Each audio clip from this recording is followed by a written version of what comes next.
दोस्तों, जैसा कि हमने पहले भी कहा था कि महाराष्ट्र में इन दिनों जो कुछ हो रहा है वो कहीं न कहीं सुशांत का ही श्राप है, क्योंकि इसी महाराष्ट्र में, इसी मुंबई में उन्हें दिन दहाड़े बड़ी बेरहमी से मार दिया गया और उद्धव सरकार ने और उनके भोंपू मंत्री संजय राउत ने केस को दबाने में कोई कमी नहीं छोड़ी।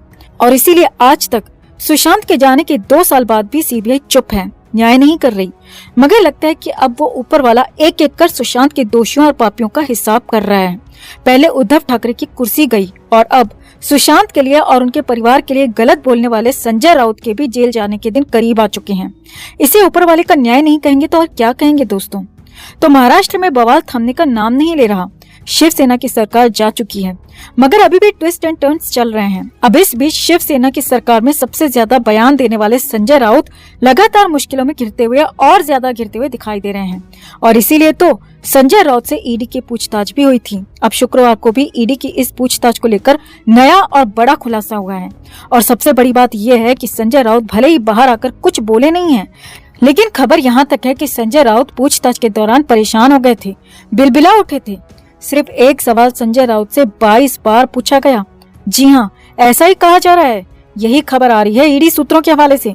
खबर तो ये भी है कि ईडी संतुष्ट नहीं है, खुश नहीं है, पूछताछ दोबारा भी हो सकती है। तो बताते हैं आपको पूरा अपडेट, नया खुलासा। आप भी वीडियो को लाइक और शेयर कर अपना प्यार और सपोर्ट दिखाएं। कमेंट में अपनी बात अपनी राय जरूर रखें। चैनल को सब्सक्राइब कर चैनल के साथ जुड़कर हमारी ताकत बने। तो संजय राउत से ईडी ने शुक्रवार को पूछताछ की थी, जिसके बाद बहुत कुछ निकल कर आया था। संजय राउत से क्या सवाल हुए थे, राउत ने उनके क्या जवाब दिए थे और ये भी छनकर बाहर आया था, जिसे हमने आपको बताया भी था। और संजय राउत ने खुद कहा था कि अगर जरूरत हुई तो उन्हें दोबारा बुलाया गया तो वो फिर से दोबारा भी जाएंगे, पूछताछ में ईडी को पूरा सहयोग करेंगे, कोऑपरेट करेंगे। अब इस बीच कंडीशन ये हो गई है दोस्तों कि संजय राउत को दोबारा बुलाया जा सकता है। जी हाँ, हालात ऐसे ही दिख रहे हैं क्योंकि ईडी संतुष्ट नहीं है, खुश नहीं है।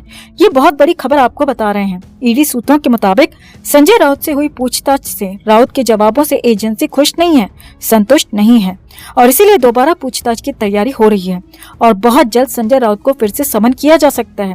इसकी जो वजह निकल कर आ रही है वो संजय राउत से हुए सवाल और जवाब हैं और खास तौर पर वो एक सवाल जिसका जवाब संजय राउत ठीक से नहीं दे पाए, बार बार अटके और इसीलिए वही सवाल सबसे बड़ी चुनौती बन गया। जी हाँ, ईडी सूत्रों के हवाले से बड़ी खबर आ रही है कि शुक्रवार को ये पूछताछ में संजय राउत से ये एक सवाल सिर्फ एक बार या फिर 2 बार नहीं बल्कि 22 बार पूछा गया।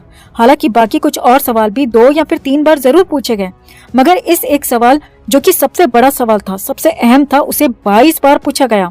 ईडी सूत्रों के हवाले से ये खबर आ रही है। आगे देखिए, संजय राउत से करीब दोपहर 12 बजे पूछताछ शुरू हुई थी और शुरुआत में संजय राउत से सामान्य जनरल सवालों के बाद पूछा गया कि आपकी पत्नी के नाम पर जो प्रॉपर्टी है आपने वो कैसे खरीदी और उसके लिए आपके पास, आपकी पत्नी के पास सोर्स ऑफ इनकम क्या है। जी हाँ, यही वो सवाल था जिस पर संजय राउत फंस गए थे और यही वो सवाल बताया जा रहा है जिसे एक बार नहीं, 2 बार नहीं बल्कि 22 बार पूछा गया। सही सुन रहे हैं आप, सिर्फ एक सवाल 22 बार संजय राउत से पूछा गया। वो इसीलिए क्योंकि संजय राउत इस सवाल का जवाब ठीक से नहीं दे पा रहे थे। संजय राउत हर बार फंस रहे थे और कुछ बार तो उन्होंने कुछ अलग ही बोला था। ऐसी भी खबरें आ रही हैं, ऐसे भी सवाल सामने आ रहे हैं। अब जब पूछताछ हुई तो अब भी संजय राउत से यही सवाल पूछा गया कि सोर्स ऑफ इनकम क्या है और जब पहले राउंड की पूछताछ खत्म होने वाली थी तो तब भी यही पूछा गया।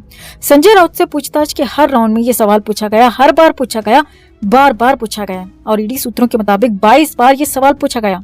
हालांकि ईडी ने सख्ती ज्यादा दिखाई नहीं और इसीलिए सवाल पर टिके रहने के बजाय, ग्रिल करने के बजाय इसे बार बार पूछा गया ताकि संजय राउत कुछ तो बोलें, कुछ तो निकालें, जिससे कि ईडी का काम आसान हो सके। लेकिन संजय राउत भी पक्के खिलाड़ी निकले, अपने जवाब पर अड़े रहे, लेकिन ईडी भी अड़ी रही, बार बार पूछती रही।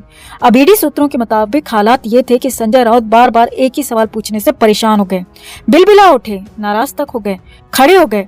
हालांकि उन्हें फिर से बिठाया गया, शांत कराया गया, लेकिन ईडी ने अपना रास्ता छोड़ा नहीं और लगातार उसी लाइन पर, उसी सवाल पर अटके रहे, लगातार पूछताछ करते रहे और ये कहते रहे कि आप इस सवाल का सही जवाब दीजिए और आपसे ये सवाल दोबारा नहीं पूछा जाएगा। लेकिन संजय राउत भी अपनी बातों में अड़े रहे और ईडी भी अपने सवालों पर अड़ी रही। अब पक्की खबर तो ये भी है कि संजय राउत से हुई पूछताछ से ईडी की टीम खुश नहीं है, संतुष्ट नहीं है और इसीलिए अगले समन की तैयारी हो रही है। हालांकि जो पूछताछ अभी शुक्रवार को हुई थी, फिलहाल उसकी डॉक्यूमेंटेशन का काम चल रहा है और जैसे ही अगले कुछ दिन में ये डॉक्यूमेंटेशन पूरा होगा तो संजय राउत को फिर से समन किया जाएगा, पूछताछ के लिए बुला लिया जाएगा और तब और ज्यादा सख्ती से पूछताछ हो सकती है, ज्यादा कड़ाई से पूछताछ हो सकती है।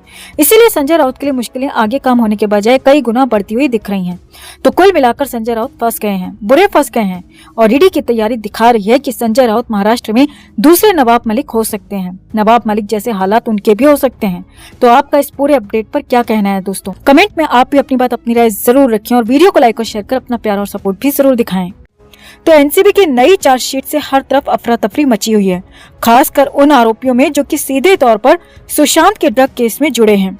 एनसीबी ने अपनी चार्जशीट में रिया चक्रवर्ती, उसके भाई शौविक चक्रवर्ती और सिद्धार्थ पिठानी के अलावा अन्य लोगों के नाम भी शामिल किए हैं। और कोर्ट की तरफ से इस चार्जशीट पर 12 जुलाई को आरोप तय होंगी। अब अगर एक बार कोर्ट की तरफ से आरोप तय हो गए तो रिया, शौविक और पिठानी तीनों को ही कोर्ट में ट्रायल का सामना करना पड़ेगा।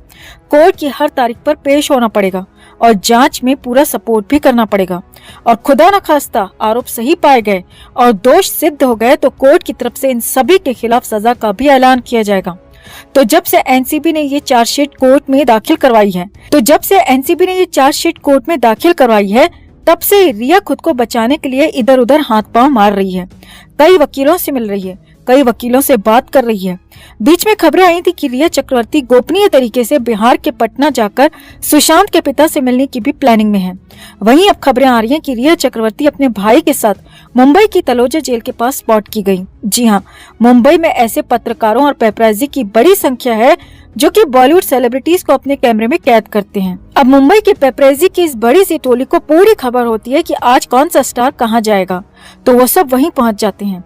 चाहे वो अस्पताल हो, जिम हो या फिर कोई रेस्टोरेंट, पेपराजी हर जगह पहुंच जाते हैं और बॉलीवुड सेलिब्रिटीज को कवर करते हैं। अब इन्हीं में से किसी पत्रकार को खबर मिली कि रिया चक्रवर्ती आज तलोजा जेल के अंदर जाने वाली है। जी हाँ, एक बार फिर से गोपनीय तरीके से रिया अपने काम को अंजाम देने जा रही थी, मगर पत्रकारों को खबर लग गई कि रिया चक्रवर्ती अपने भाई के साथ जेल के अंदर किसी से मिलने जा रही है। अब तलोजा जेल के बाहर मौजूद पत्रकारों की माने तो इसी जेल में ड्रग केस का दूसरा मुख्य आरोपी सिद्धार्थ पिठानी भी बंद है और हो सकता है कि रिया अपने भाई के साथ जेल में पिठानी से ही मिलने गई हो। अब जेल में किसी से भी मिलने के लिए पहले जेलर की परमिशन लेनी पड़ती है। ये परमिशन 1-2 दिन पहले, 1 हफ्ते पहले भी ली जाती है और कई बार इमरजेंसी में हाथों हाथ भी परमिशन लेने की कोशिश की जाती है और ये पूरी तरह जेलर पर डिपेंड करता है कि वो मिलने देगा या नहीं। अब बाहर मौजूद पत्रकारों का दावा है कि ग्रे कलर की गाड़ी से एक लड़का और एक लड़की उतरे थे।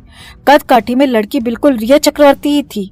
हालांकि उस लड़की ने अपना पूरा फेस कपड़े से कवर कर रखा था और लड़के ने टोपी और मास्क से पूरा चेहरा छिपा रखा था, इसीलिए चेहरा तो दोनों का किसी ने नहीं देखा।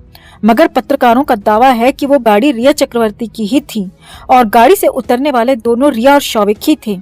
पत्रकारों ने बताया कि इसी जेल में सिद्धार्थ पिठानी बंद है, जो खुद 2 दिन पहले कोर्ट में अपनी जमानत अर्जी को लेकर पेश हुआ था, मगर जमानत नहीं मिली तो पिठानी को इसी जेल में लाकर वापस बंद कर दिया गया।